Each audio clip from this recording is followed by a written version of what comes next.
So, Kate, who are we canceling today? We are canceling the 5 most canceled people in medieval history. Ooh, tell me more. Well, let's just say it ends up with a pretty good discussion about Stephen Miller Hand stuff. Hey everyone, I'm Caitlin Burns. And I'm Christine Grimaldi. And you're listening to Cancel Me Daddy, the show where we take a closer look at all the panic around cancel culture. With thoughtful analysis. And verbal shitposting. Christine, I am so excited about this episode. Yes.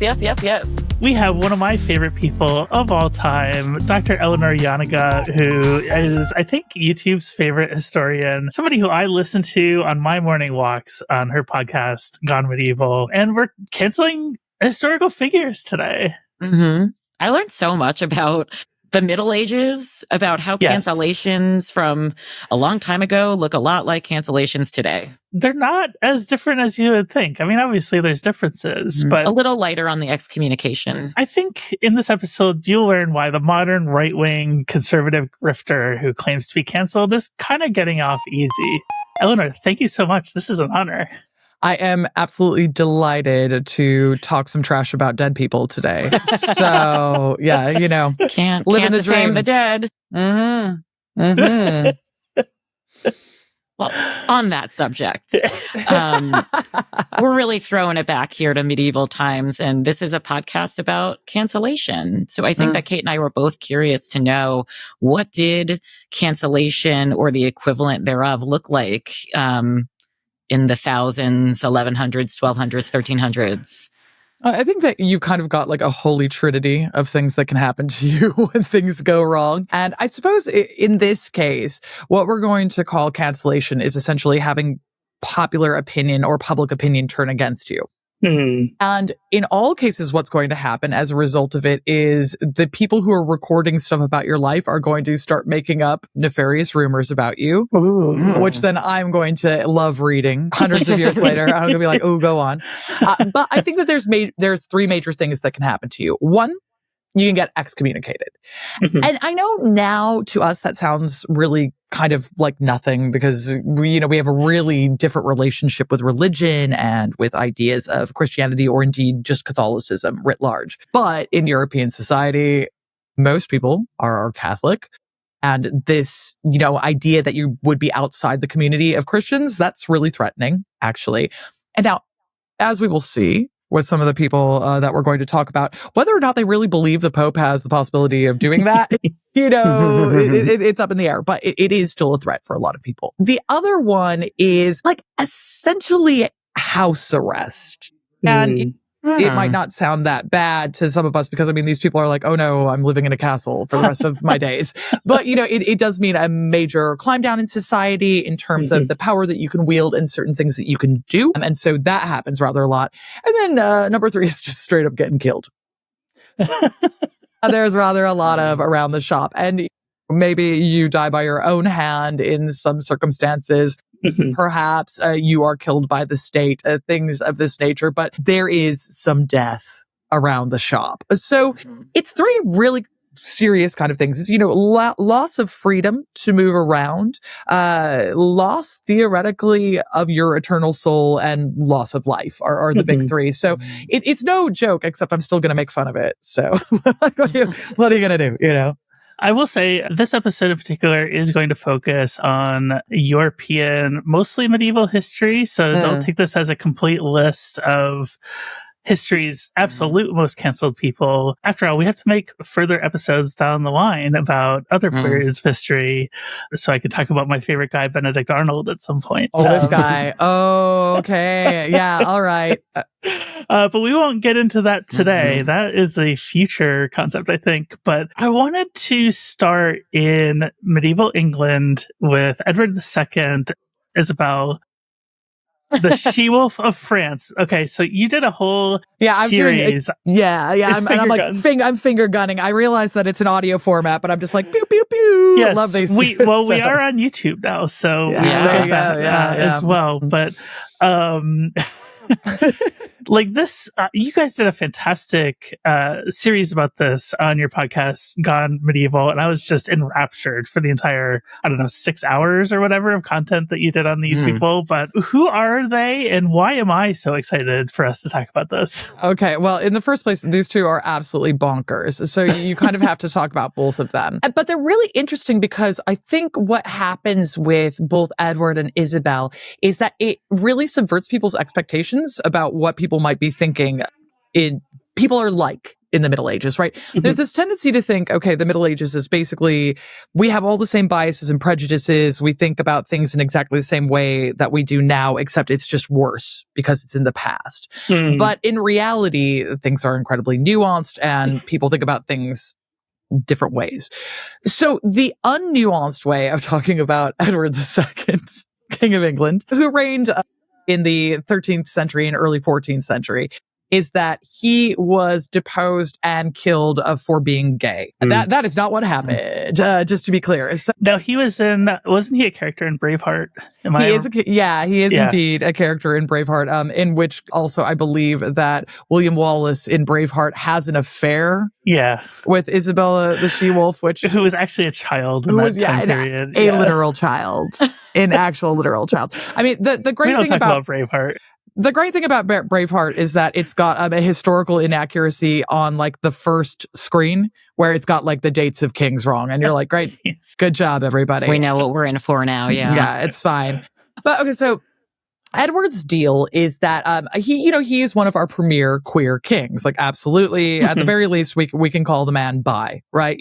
Cast aspersions. Other than that, he manages to have an heir with his wife Isabella, who was a French princess, and then becomes Queen of England. And he is an interesting one because his deal is he has a couple of favorites, who they're just bosom buddies that just some guys that you pal around with. I mean, to be fair to historians nowadays, we're a lot less on the just guys being pals or just gals being pals, and we're like, yeah, like homeboy was gay, right? He was at the very least doing hand stuff with these guys. That's all I can say.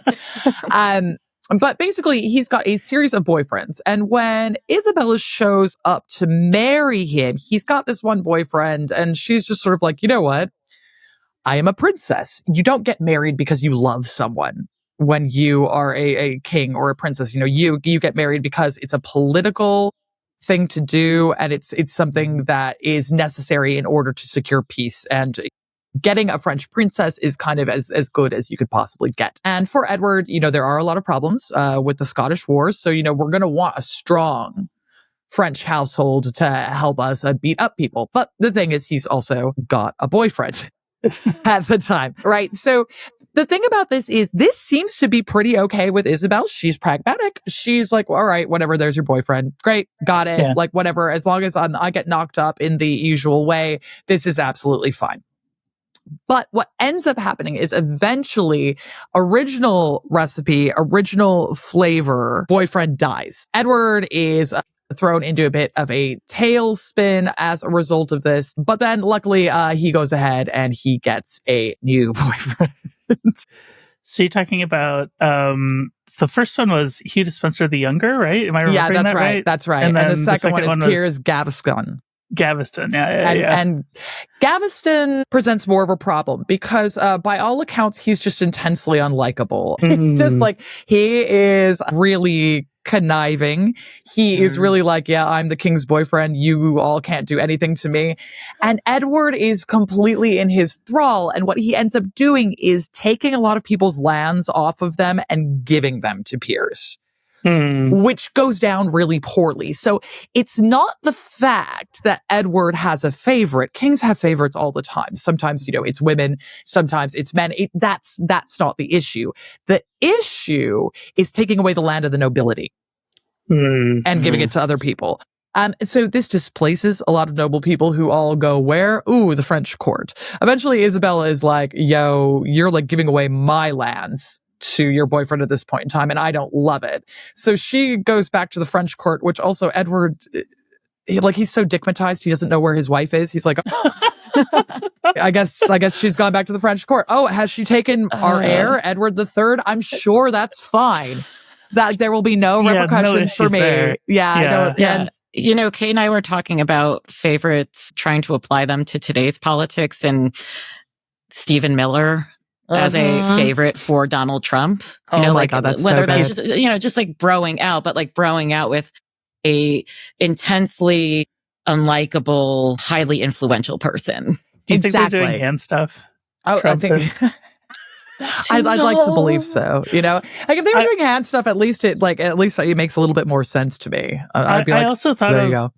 Like, because he came up in the news this morning, Rahm Emanuel and Barack Obama. It was another case of like favorites with an extremely unlikable guy, but this leads to trouble. You know, like, what can I say? The trouble with Chicago people is I'm allowed to say it because, you know, my family's from Chicago and I went to school there, but Chicago people, you know, it gets incestuous it's real our quick. Fifth biggest market. Don't worry about it. It's fine. You know, go Sox, etc.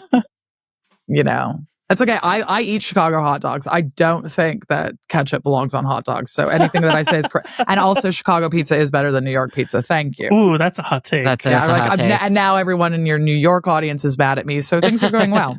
It's good. It's good. So what happens with Edward II? So then basically, after Isabella goes back to France, she probably picks herself up a boyfriend. Historians are divided on whether or not she and Roger Mortimer were doing hand stuff. We tend to believe they were doing hand stuff. You know what? Everybody's in this open relationship. Everyone gets somebody else. Exactly. It sounds like the world's most nightmarish polycule, to be honest with you. I think that is essentially what it is. It's pretty open-ended. You know, like nobody's dating anybody, but that's not necessarily like, you know, it's a line. It's one of those polycules that's a line, which is fine. So basically, Roger and Isabella show back up. They land over in East Anglia, and Edward and Piers are like, whoa, and they basically light out for the West Coast. And there's this like Benny Hill chase scene across England as Isabella and Roger catch up more and more and more, and they eventually catch up with them over kind of on the marches of Wales, over on the borders with Wales, and they get hold of both of them. Now, Piers is killed, just straight up. So like RIP to a real one, one of the best to ever do it. And then something happens to Edward. Question mark. So later on, the Cancellation literature reads that he was impaled with a red hot poker, and killed that way. Now, this is almost certainly a dramatization that makes much of the fact that he was gay. There's really no evidence for that at all whatsoever. It's just, you know, one of those stories that people tell in order to underline what was going on there. But he does die. We don't exactly know how. Perhaps he was killed. Perhaps simply, you know, the come down of being a king could, you know, shake one to the very core. You know, I'm not opposed to the idea that he died, but I don't feel that there's enough evidence one way or another to say that like Isabella had him killed. At which point in time, Isabella becomes essentially the reigning queen of England until their son, Edward III, gains his majority. And this is a super common thing for queens to attempt to do, but it's usually not this outward. Right. It ordinarily you kind of like have the good sense to keep it down a little bit, and like maybe just like hope your husband dies in different ways, like rather than starting a war. And, you know, people have said that this was a real turning point in English history because what it shows essentially is that you can depose kings. You know, you can pursue a king to his death. You can kill him. You can take the throne. This will have knock-on consequences for the Wars of the Roses later when it's like, I don't know, you could just get a new king. Okay. You know, so, but Isabella actually manages to become queen and alongside Roger Mortimer for a while, which is kind of wild. It's like, oh yeah, here we are with the queen and her boyfriend. No problems on this account. And so I think this is just a really interesting story because it subverts a lot of ideas that people have about the medieval period. Like, oh yeah, nobody's gay. You know, marriage is very serious. Everyone is incredibly pious. And it's like, I don't know, actually, people are people and they are sucking and fucking and sometimes fighting about it. You know, what can I say? You know, how does Isabella's reign kind of stack up to Edward's? Well, so This is the thing, is that it's really funny because at first everyone is like, hooray, we got rid of that useless king who was taking everybody's girl land. boss, gatekeep, gaslight. Yeah, she's on it. And she immediately begins to do exactly the same shit that like Edward II was doing. Yeah. Roger Mortimer begins to conglomerate a lot of land underneath himself, and they become intensely unpopular themselves within a matter of years. And so essentially what ends up happening is they run the kingdom incredibly poorly for a few years. And then as soon as Edward III gets his majority, he's like, Mom, no. Right. And so there's this, so he then basically kills his stepfather. Right. So it's like Roger Mortimer, he's got to go. He gets got. And Isabella, it's like, you are done here, Mom. Right. Like you are like, that's enough. Like girl bossing as you get to do. Mm-hmm. And she is quietly retired to a castle. It's like, my heart simply bleeds for her or whatever. But so she's put up in Castle Rising, which is kind of up in what is now Norfolk. I think it was Norfolk at the time, but whatever. And it is a pretty nice castle. I've been there, seen it. She's given a lot of money to do it up so that it's all very nice in 14th century. It's got really good hunting grounds and she's a big huntress. She is on good enough terms with her son that she has an outsized influence raising her grandson, the Black Prince, who we will have all heard of. So she's basically forcibly retired from political life. But the fact of the matter is that the way we talk about her shows that there is this, what I would argue is a cancellation going on, right? Mm-hmm. So, I mean, in the first place, being like, no, you cannot come anywhere near court, stay the fuck away from Westminster. Like that's like, no, do not come to London. You're not doing any of these things. Absolutely not. And also curtailing her ability to kind of go back and forth to France when she's such an important member of the royal household there. It's also a real come down in the world. And, to us, we're sort of like, well, is this really a punishment? It is at the time.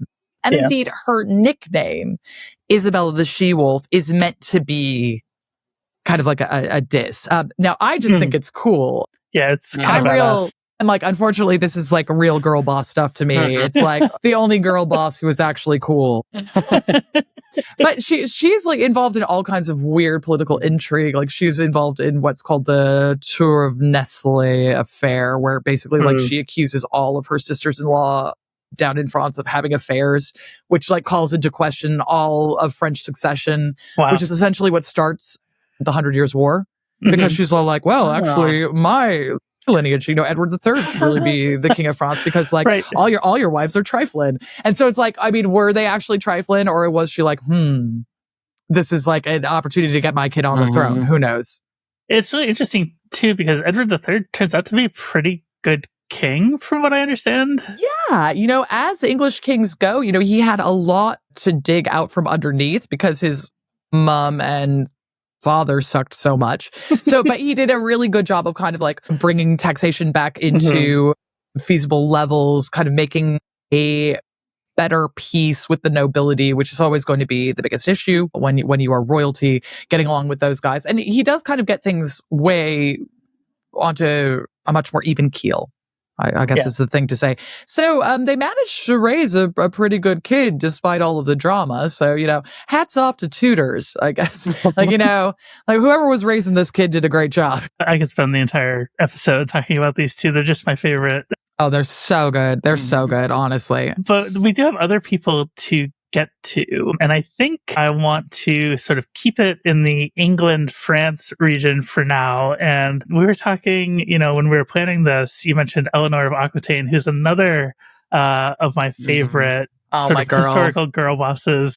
I'm so bad because I'm always like, well, actually, I think that peasants are much more interesting until you mention Eleanor of Aquitaine or Isabella She-Wolf, and I'm like, yeah, come on, queens, girl boss, look at her, which is really, it's not very Marxist of me, but there you go.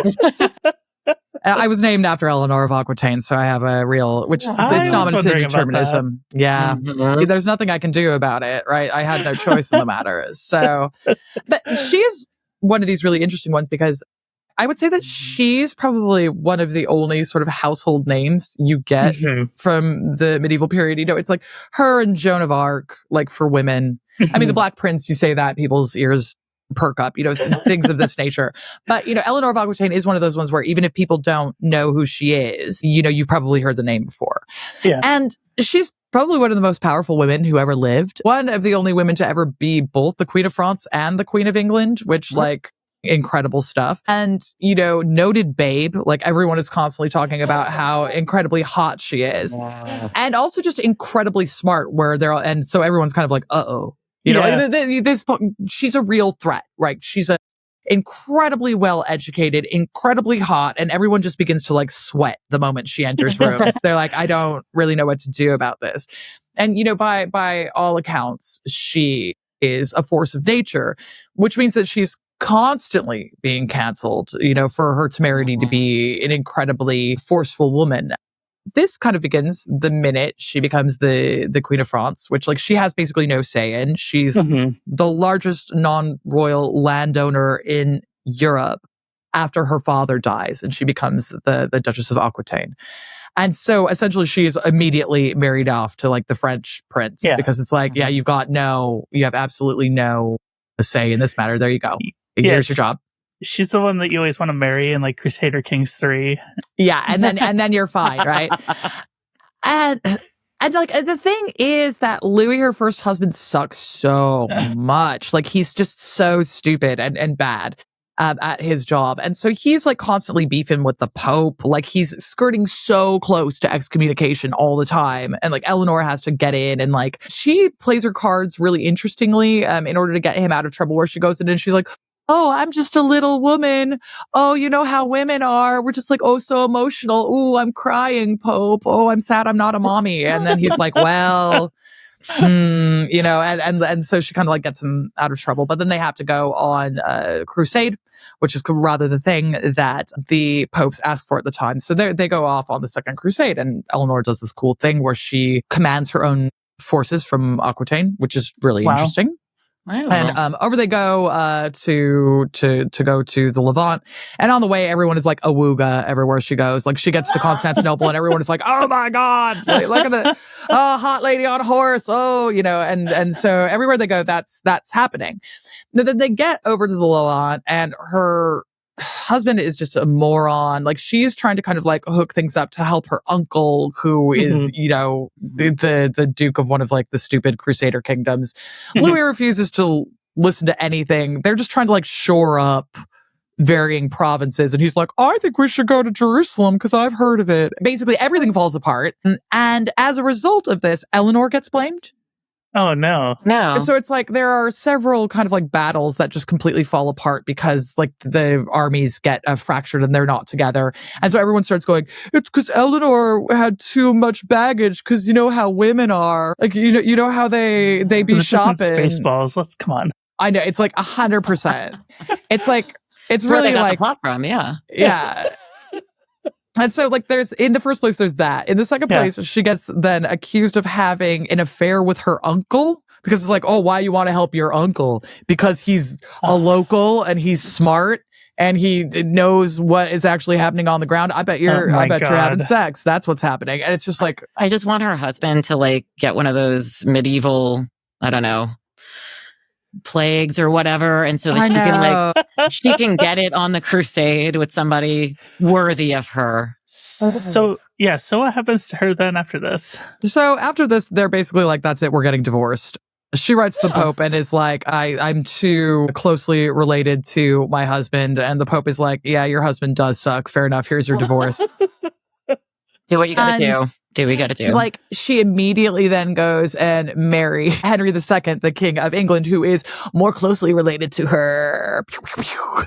But basically there are a number of attempts to kidnap her and forcibly marry her by other guys. So it's she's got to do something, and she doesn't want to not be a queen anymore. So Henry II it is, and this goes pretty well for a while. They have a whole mess of kids. It seems to be fine. For Henry II, you got to understand that this is kind of the equivalent of marrying his Margot Robbie poster at the time. He had met her before and been awooga, as everyone always is, and he was 17 or something at the time. The medieval anime waifu. Exactly. Yeah. So he's oh, this is incredible, right? But it's all fun and games until he becomes an adult and, basically rather, I guess, standoffish. And it's like they've got this whole mess of children. Eleanor thinks he's an idiot because he is. And eventually they kind of separate and she goes back down to Aquitaine where it's like, peace, you have fun in England. I will be at I'll be at one of the richest courts in the world by please do not talk to me. And Henry II goes and gets another girlfriend, Rosamund Clifford, who is very celebrated. And there are several rebellions against Henry II. Okay, look, who amongst us has not attempted to, again, depose your husband and put your son on the throne, right? So, sounds like a theme. Yeah, Henry the young king tries it on. The boys are constantly getting in trouble. Eventually, Eleanor is then captured. And now exactly what's going on here, we're not sure. We don't know if basically it is really Eleanor's captured by Henry or if Eleanor's you've got to leave the boys alone, right? There's what do we got to do in order to make sure that our sons don't face problems for this? So is it kind of an actual kidnapping where things have gone wrong, or is it that she hands herself over? We're never really going to know. But she ends up in house arrest in a very nice castle in Sarum, which is kind of just outside of Salisbury now. And meanwhile, Henry is swanning around with his girlfriend and everyone's like, wow, isn't his girlfriend pretty? Also not a bitch like Eleanor, who's a bitch. And the more things change, the more they stay the same. Yep. This drives me nuts, to the point where, eventually Rosamund dies because, it's not the 19th century onward and she catches a germ and dies, and we don't have antibiotics. And Eleanor gets accused of killing her. Which is bizarre because I cannot stress how much under arrest she is. Where it's so people say oh yeah, she had her poisoned or she had her stabbed or there's this legend that she goes up to her and says, well, you can choose the knife or poison. And it's again, how did she get out of the castle she is under arrest in to go threaten her ex's wife? It makes no fucking sense at all whatsoever. Right. But then eventually Henry dies, and hilariously, Eleanor, the first thing that happens is then Richard I is going to be king, and he's let mommy out of prison immediately because he's a little mama's boy. Richard the Lionheart, right? Yeah. Except I think he sucks, so I don't like to call him that. But well, she also had John Lackland, right? Yeah. So it's so interesting. So John Lackland was Henry's favorite, and Richard was Eleanor's favorite. Okay. Which explains kind of everything that you need to know. But so hilariously, I know John from the Robin Hood cartoon. Of course you do. Yeah. And also Richard, right? And this is the trouble is that Robin Hood does a lot of damage because it's all Richard was actually good, and it's why wasn't Richard at home? Do your job, Richard. Can't just make. But the answer is Eleanor gets left in charge of the kingdom essentially, and which is kind of fair enough. It probably would have been better if John hadn't been around, But Richard's let my mom out of jail. They go to let her out and she's I'm already out. I'm the most powerful woman in the world. What the fuck do you want? Which is cool. But, and all this is oh, well, that sounds like it's really cool. It is really cool, except that if you read anything that's written about her, the way she's talked about gets worse and worse and worse over time. By the 14th century, because this is all kind of happening in the 12th century. Yeah. By the 14th century, they're not just that she was fucking her uncle, she was fucking Saladin, where it's that is not even temporally possible. You can't, that isn't a thing. And this is being repeated in the 19th century. In the 19th century, people are and she killed her husband's girlfriend and she was fucking Saladin. And it's what are you people talking about, right? And it's only now that we're beginning to revisit these ideas of her. See, now that sounds way closer to a Twitter cancellation than... Yeah. It's we're just making things up. It's oh, and then I heard, and then I heard. And, to be fair, she lived to a ripe old age. She's still really active with her family. But for me, what it is, fundamentally, she's imprisoned for quite a lot of her life. And it's the way that we talk about her, and we talked about her for centuries, that really counts as a cancellation here, when this woman did absolutely nothing wrong except be a competent ruler surrounded by idiot men. Yeah. And that's all it takes sometimes. I think I have one question that I have. Cancellations back then as they often do now, start with all of these rumors, right? And your job as a historian, so how do you suss out the rumors from as factual as facts can be when studying stuff from so long ago? Well, I mean, one way of kind of doing it is there is just temporalities and they exist, right? Like, it's not possible for her to have sex with Saladin because they weren't around in the area at the same time. So, like, great story, on the other hand. I would love that for her if it was true, but no, not so much. Or just things like, how does she get out of the castle she's under arrested, right? So sometimes it can just be about literally looking at that. But the big thing that we're constantly doing as historians is you've just got to look at sources and be like, well, who's writing this and who's it for, right? And the things that sources are usually doing, especially if they survive to us, is they're written by the wealthy and the powerful, very specifically in order to enact their will, right? So when you have, they're called chronicles, which is essentially like, oh, in this year this happened, and this year this happened. Someone's paying for that. And the people who are paying for that usually want you to think particular things. And if Henry II pays for a chronicle, he's going to be like, yeah, say my wife's a bitch, right? Like that's what he's going to want. And then everyone will go, yeah, that's really cool. But the other thing that they do, the like original everything, Substack. Yeah, that's so true. Like, we have to understand that all of these things are a product of the societies in which they're made, right? So, like, for me as a social historian, what I do is I have a look at what society is doing. How do we think about women? How do we talk about them? What are the things that are going on? And then you make an informed guess about why people are saying these things. But it's like, there's no one's having sex with their uncle. Please calm down, right? Like, that's like, it would just be too weird, right? Yeah. And those things are true and human, and you have those through lines that happen.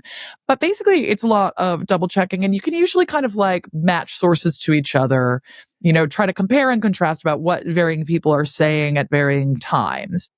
And, as a general rule of thumb, it's kind of like, looking at what Fox News says, and then you look at what PBS says, and then you go, okay, so somewhere in between here, these things. These are what varying groups of people would have thought happened. And that's kind of how you break it down, if that makes sense.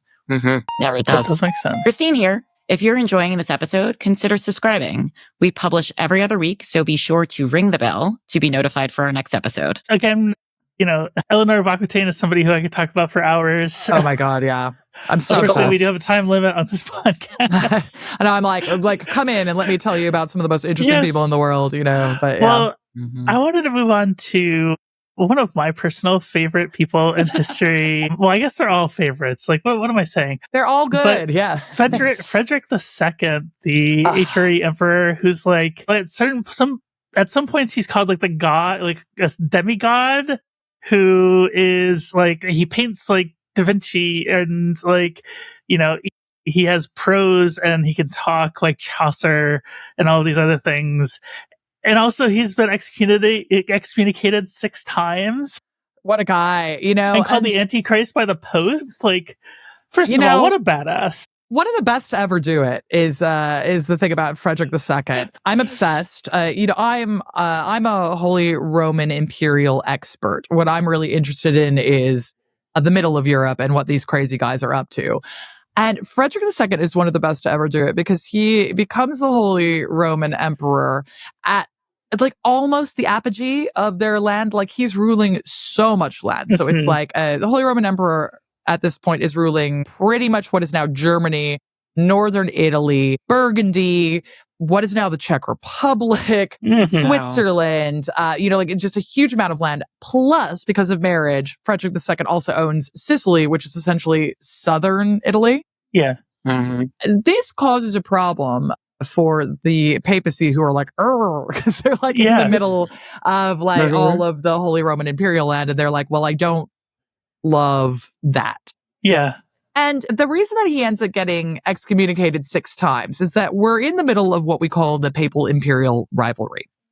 So, which you could talk about for years, but essentially, Holy Roman Emperors, it's an elective position. And what happens is there's 7 guys who elect you to the King of the Romans. And then after you're elected King of the Romans, the Pope is supposed to crown you emperor, and then you're the emperor. The Pope crowning you emperor part is where the trouble comes in, because emperors are like, so I've been elected King of the Romans, where's my coronation? And popes are like, I'm the one who has to do it, so technically I pick. And which I'm afraid I really come down on the sides of the emperors with this one, where I'm like, no, you fucking don't. Like, basically, it's like you got asked a couple of times because people thought it was cute, and then like they tell a really good story about why it is that they get to do this. So because they feel that they have the power to crown people, they also feel like they have the power to tell emperors what to do. And indeed, the way that people think about the Holy Roman Empire is that it is supposed to sort of be like the military arm of the church. Because popes are not allowed, obviously, to go into battle. You know, they're not supposed to be killing people, but sometimes violence needs to be done in the name of Christendom, ? They have never seen me play Europa Universalis, I gotta say. Yeah, I know, right? So, way behind the times.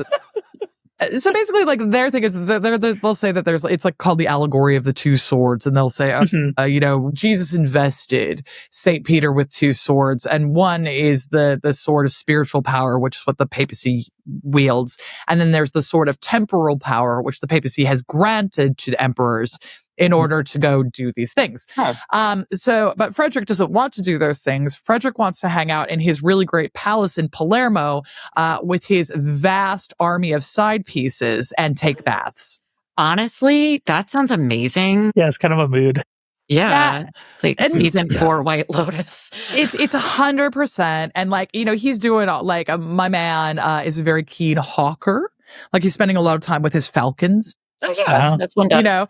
He's composing music. He is doing anything other than religious violence, which he's not particularly interested in doing. So, like, he's really at the apogee of what one can achieve in the medieval period. And he's like, I would rather chill. Yeah. Personally. He also like tells the Mongols to kind of blow off. It's so good. Yeah, because it's like so like one of the things that happens at this point in time, this is when the Mongols make it the furthest west that they ever make.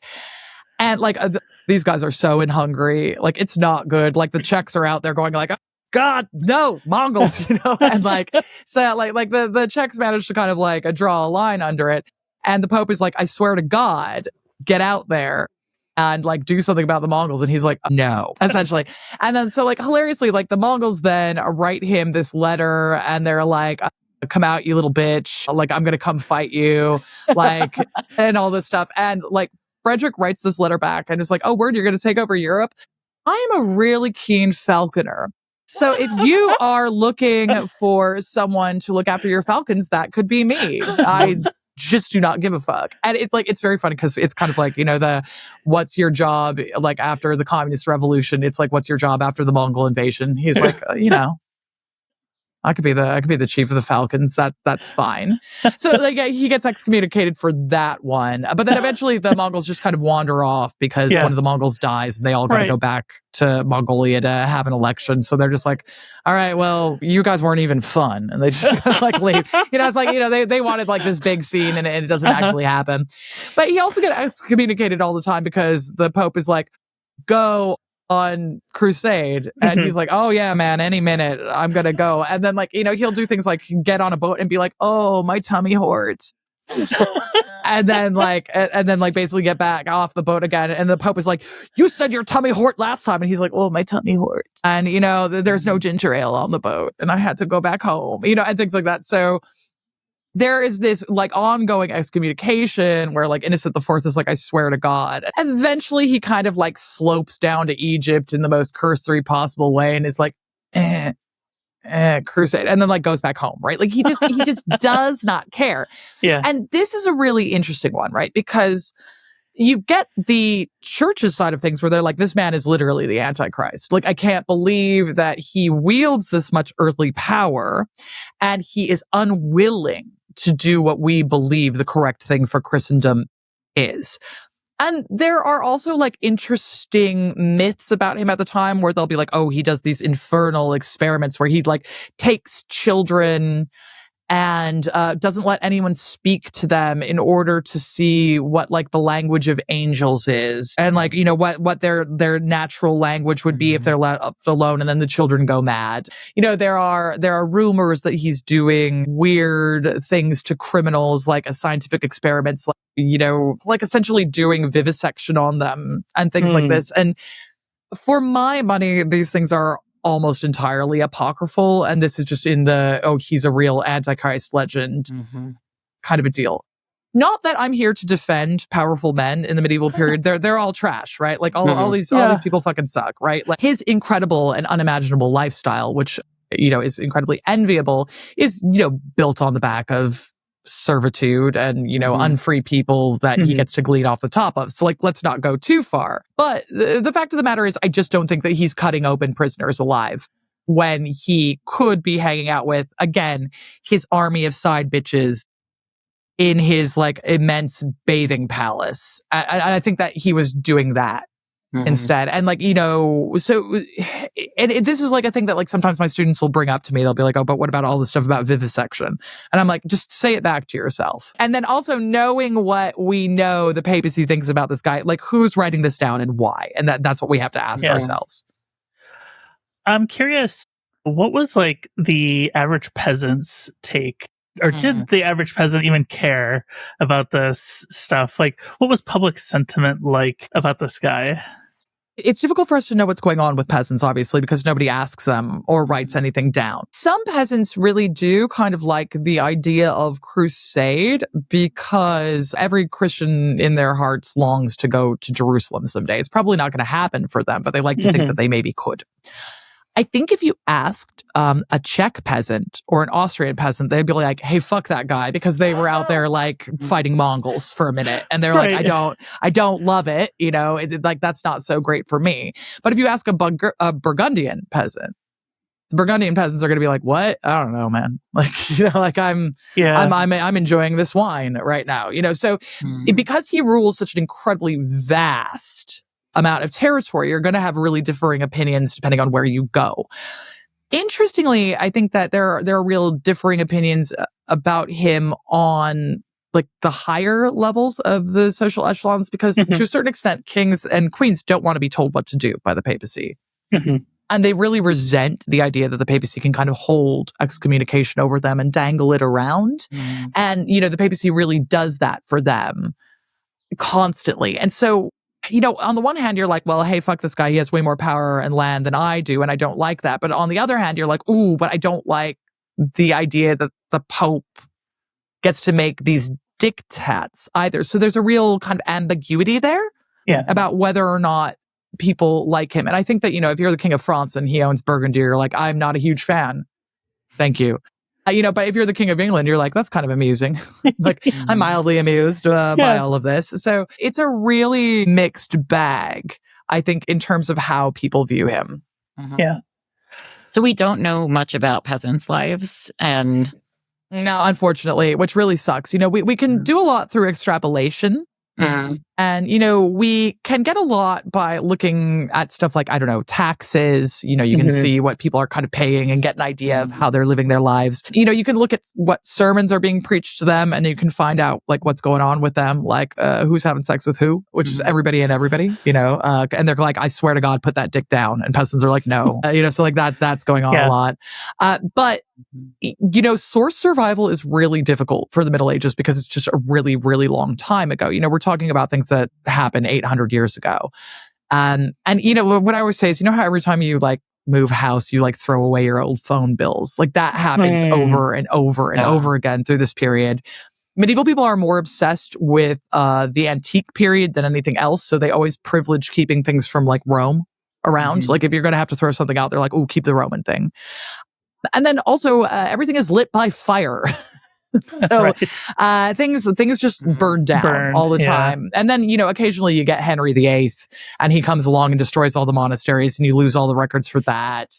You know, so there'll be these big things that happen. So we lose things. And the opinions of the common people need to be written down by someone and then they have to be valued. And we kind of don't invent valuing these things until around the 19th century. Mm. So it's like, it's kind of it's a new thing, the study of history, right? Like, and also it's a new thing saying normal people count as history as well. Before, it's like, it's all just like, oh no, it's men in silly hats hitting each other. That's history, and not the great majority of people doing interesting things, I think that's an interesting two things, actually. I think that's really interesting dynamic that like normal people don't count. And I see a little bit of that in like the modern cancel culture. Like I noticed it a lot because I'm a trans person. I'm a pretty prominent trans person. And if I go around criticizing, somebody for being transphobic, part of the backlash to that feels like, how dare these peasants, not peasants, but like, how dare these people who I consider below me introduce real consequence in my life. So when you say that, I'm like, oh, there's like a direct through line to me to what we consider cancel culture today. And, the show is, we've gone down the political media criticism path a lot, but originally it was a show about cancellations. And I find that part really interesting. But you mentioned Henry VIII. Oh, this fucking guy. Yeah. Which leads us to, I think, our last figure here, given the time constraints that we have, Anne Boleyn. God bless her. And this is like moving more out of the medieval period into early modern. Yeah. Because you start seeing Protestants around, which I know is your role for when is the end of the medieval period. Yeah. And that's the thing, is that like this is all really an early modern story. None of this could have really happened in the medieval period in the same way, because you can't leave the church. You can't do like varying things. So it is. But I think when you're talking about historical cancellations, you just have to talk about her. Because it's so overwhelmingly cruel. And I think that's one of the things where she really sticks in our minds, because it's just unconscionable what happens to her. Everyone knows her name, even if they don't know the specifics. Yeah. And to that point, can you give us like a TLDR? Yeah. Okay. So TLDR, Anne is Henry VIII's second wife, very notably. So, up to this point, he'd been married to Catherine of Aragon, and, quite happily for quite a lot, like 20 years, like really long marriage. But they didn't manage to have a surviving male heir. He's a bit itchy because, like, the Tudors, it's like they're basically two in, right? And they're really aware of the fact that, like, you need to establish a line of succession. They had made much about the fact that girls don't count as heirs, like, in order to get to the point that they were at. And so he really is kind of itching for this. Meanwhile, here comes Anne Boleyn. Anne Boleyn is part of a kind of lower noble family who were making their way up in the world. They were incredibly wealthy, and she had been at the French court for some time. So she shows up at the English court, and once again, this is an awooga moment. Like, by all accounts, incredibly hot young lady. It's always the hot ladies. What the heck? I know. And she's very clever. And she's interestingly exotic because, she speaks a lot of French with it, and like it's cute, right? And the thing about her is that Henry is so incredibly hot for her. Like, we have lots of surviving letters where it's just like, bro, like it's the equivalent of just like sending dick pics, and you're like, okay. And he's like, baby, come be my side piece. And she's like, absolutely not. Like, for a while, she was essentially attempting to kind of like marry the Earl of Northumberland, which is like an incredibly powerful guy. And basically that marriage gets broken off because she's considered sort of beneath him. And she's like, look, bro, I am not, like, it ruins your marriage prospects if you are notably the King of England's side piece. That's not what's going to happen, right? So, you can come correct or not at all. So Henry VIII is like, okay, well, I'll go get myself a divorce. And the thing about the divorce that we have to understand is that ordinarily, as we saw with like Eleanor and Louis, you can kind of ask the Pope for a divorce. Trouble is, Catherine of Aragon's nephew is Charles V, who ruled the largest contiguous landmass the world had ever seen at that point in time. So he controls the Holy Roman Empire. So all that stuff we were just talking about. Plus, at this point, it's got Austria and Hungary in it. Plus, by marriage, he also controls Spain. Oh, wow. And that guy is a lot more powerful than the King of England. Mhm. And you can't go around like divorcing his aunt Yeah. because you feel like it, right? Yeah. And does he also kidnap the Pope about this at a point in time? Yes, he does. Oh my God. Yes, he does. Like, Whoa. you know, so it's like, yeah, like go ahead and write to the Pope. It's like, I've got him right here, you know, like, Let me pass the letter on. yeah, Yeah. like, and so basically, in order to make this happen, Henry VIII chucks his toys out of the pram, says, "That's it, I'm a Protestant, and just so you know, this is definitely not about my dick. It's about like my deep-seated feelings about the church, ? And also, it's definitely not about the fact that I want to take all of the church's land because they own like a third of England and I don't, you know, like it has nothing to do with that. Don't worry about it." And like, Anne is a really interesting character because for quite some time, people would say, oh, she really drove him to this. And we don't actually like have a whole lot of proof that she was like a really committed Protestant. We know she was interested in Protestantism, but everybody was at the time. You know, it's interesting, right? And also during the dissolution of the monastery, she donates a huge amount of money to like nuns and monks who are displaced and made homeless, where she's like, oh, like, that's not great. Anyway, so one way or another, you know, Catherine is set aside and Anne and Henry get married, and this just doesn't go down particularly well. Like the Pope won't recognize her because he's like, I didn't say that you could get a divorce, right? Other countries like Spain is like, no, we're not recognizing her. The Holy Roman Empire won't recognize her. France is like, I've got a real opportunity to piss the King of England off, right? You know, so everyone is like, I don't know what you're doing. That just seems like you've got a jumped up side piece or whatever, right? And she very famously gives birth to Elizabeth I eventually, and then she also can't deliver a boy. And Henry basically just turns against her. And her cancellation is really, really sad because so she basically gets accused of cheating on him, like having affairs with all sorts of members of the court, like including like having sex with her own brother, which is like, please calm down. It's always the incest. Yeah, it's always the incest thing. You know, like there are kind of vague things where people are like, oh, she's accused of witchcraft. And it's like, you know, like they basically say that like she bewitched Henry, but like whether or not that's an accusation of witchcraft, I think we shouldn't go that far. I think that that's kind of like modern people wanting to see something that isn't quite there. But she gets taken off to the Tower of London. And she tries really hard to kind of like get all the dudes who are accused alongside her out of trouble, which is actually much to her credit, where she's like, dude, leave them alone. Like, come on. You know, I wasn't shagging. I'm like, whatever's going to happen is going to happen, but like, don't kill those guys. Doesn't work. They get killed. Fine. And it's also really sad because like right up into the moment of her death, she's like, he's not going to do this. He's not going to kill me. That would be fucking wild. And it's like, nope, he absolutely 100% beheads her.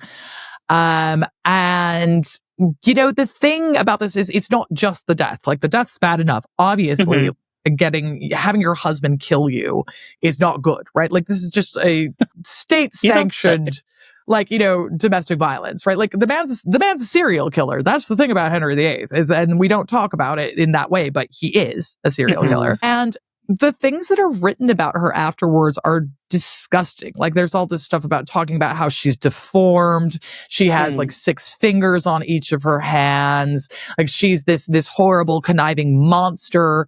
It was all her fault that everything goes down the way that it does with Catherine. And like, am I saying that, you know, she was like a wonderful and retiring, shy little woman who did nothing wrong? No. But treating her as though she was the one who like really drove all of this, where when you've got a whole ass grown up king right there who survives and, you know, goes on to marry and torture like 4 other women, right? I just think that it's really interesting who gets canceled with that. And even still in some of our portrayals of her, when you see her show up in fictitious works, she'll still kind of get treated like a real conniver or like, you know, that just is a schemer. And she's the one who drives Henry to all these things. And it's interesting because still to this day, we are really blaming her for everything.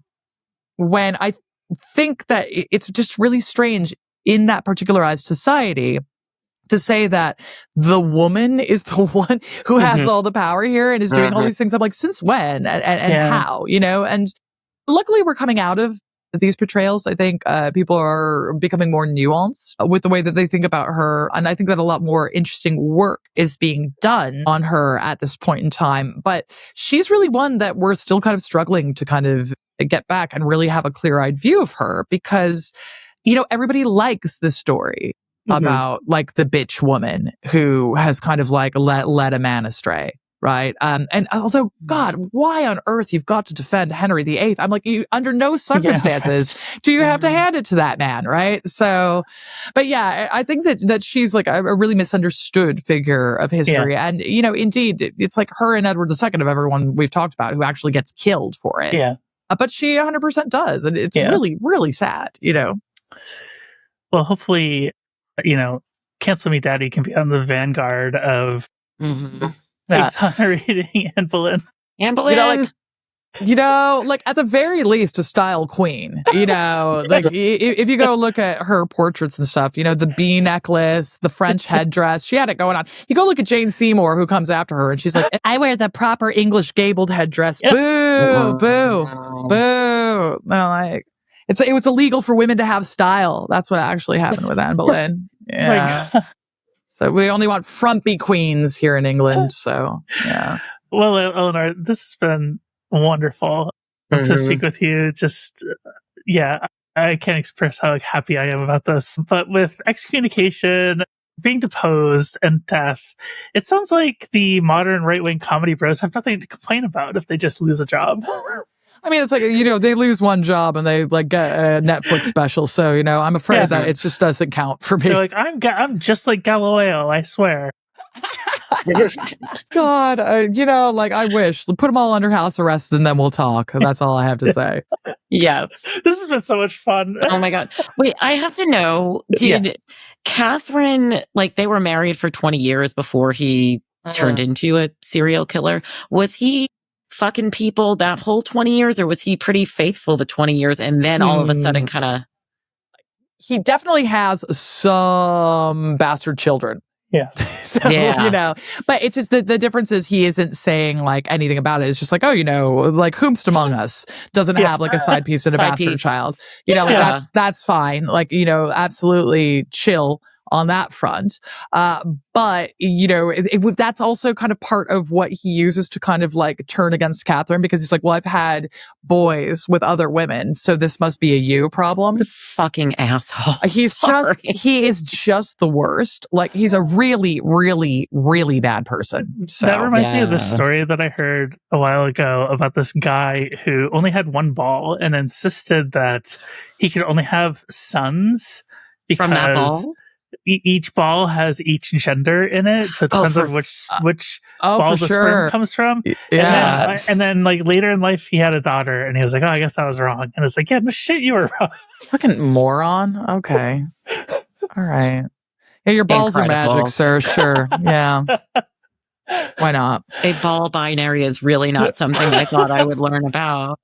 Wow. Where do the intersex kids come from? It's just like, okay, fine. All right. So, Eleanor, where can our listeners find you? So, you can check out my podcasts, Gone Medieval and We're Not So Different. You can check out my book if you are interested in learning more about women in the medieval period. It's called The Once and Future Sex. It's available wherever fine books are sold.